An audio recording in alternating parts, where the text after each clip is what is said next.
Alright, so we're going to practice curve sketching with this function b of x equals x cubed minus 3x squared plus 3. You might be thinking to yourself, yeah, because I can't find the roots because we haven't learned how to do that on cubic functions yet, and that's okay. We're going to let the derivatives do the work for us. So I'm going to start by finding the first derivative.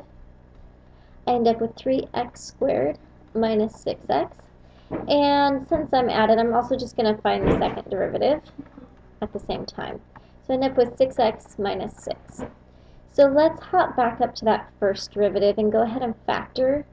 Out of both terms, I see that they both have 3x in common. So 3x times quantity x minus 2. So if I set this equal to 0, it's going to tell me what my stationary points are because I have a gradient of 0. So that means, basically, in fancy terms, that I'm finding a maximum and a minimum. So if I make x 0 here, I end up with 0 times negative 2, which is 0. If I make x 2, I end up with 0 times 6, which is still 0. So I'm going to go ahead and write this 0 comma something and 2 comma something. And now I'm going to use this second derivative to figure out if I have a maximum or minimum. So everywhere I see x, I'm going to plug in one of my x values and see if the number comes out negative or positive. If it's negative, it means I have a maximum at that x coordinate, or that x point. If I have a positive outcome, that means that it's a minimum. So let's go ahead. 6 times 0 is 0, minus 6 is negative, so that means that where x equals 0, I have a maximum for my stationary point. And then I'm going to plug 2 in, so I end up with 6 times 2 is 12 minus 6. That's positive, so that means that this point represents a minimum. So to find the y-coordinate, I have to go back to my original function because I'm looking for a point on my original graph. That lays on the original function, not the derivative. So I'm going to go ahead and plug 0 in for every x, and I find that my y-coordinate is 3. I'm going to do the same thing with 2. If I plug 2 in for every x, I end up with a y-coordinate of, let's see, minus negative 1. Okay, so now there's one other thing I can do with the second derivative, and that is set it equal to 0 and solve, and that will tell me if there's a point of inflection, and if there is, what the x-coordinate is. So my point of inflection happens at 1. So I'm going to go ahead and go back up to the original function because I'm now looking for a point on the graph that occurs when x equals 1.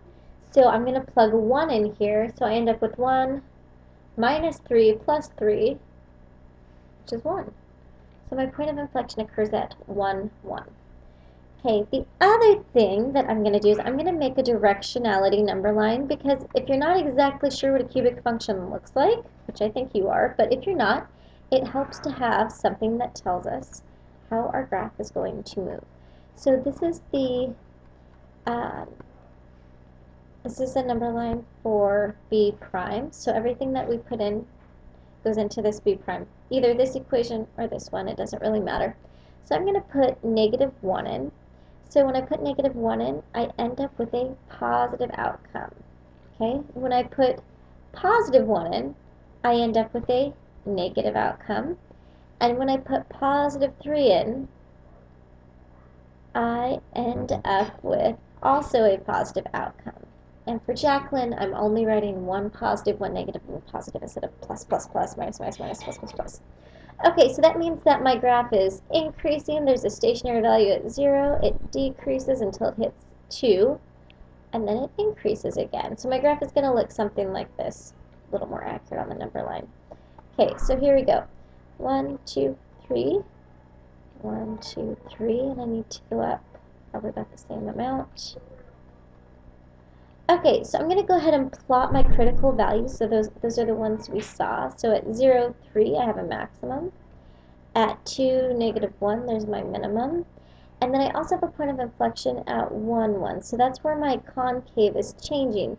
And if I wanted to see, if it went from upward to downward or vice versa, I'm going to put a 1 here. And I'm going to go ahead and put 0 in, and I have a negative on this side, my second derivative. So that means I'm having a downward concave, and it's going to switch to an upward concave probably. So if I put 2 in, to my second derivative, I end up seeing that I end up with a positive value, so that's why it's an upward concave. So basically what's going to happen is I have to come up from here to hit my maximum at 0, 3. Okay, so I'm at a downward concave. I hit 1, 1 right here, and my concave changes from downward to upward.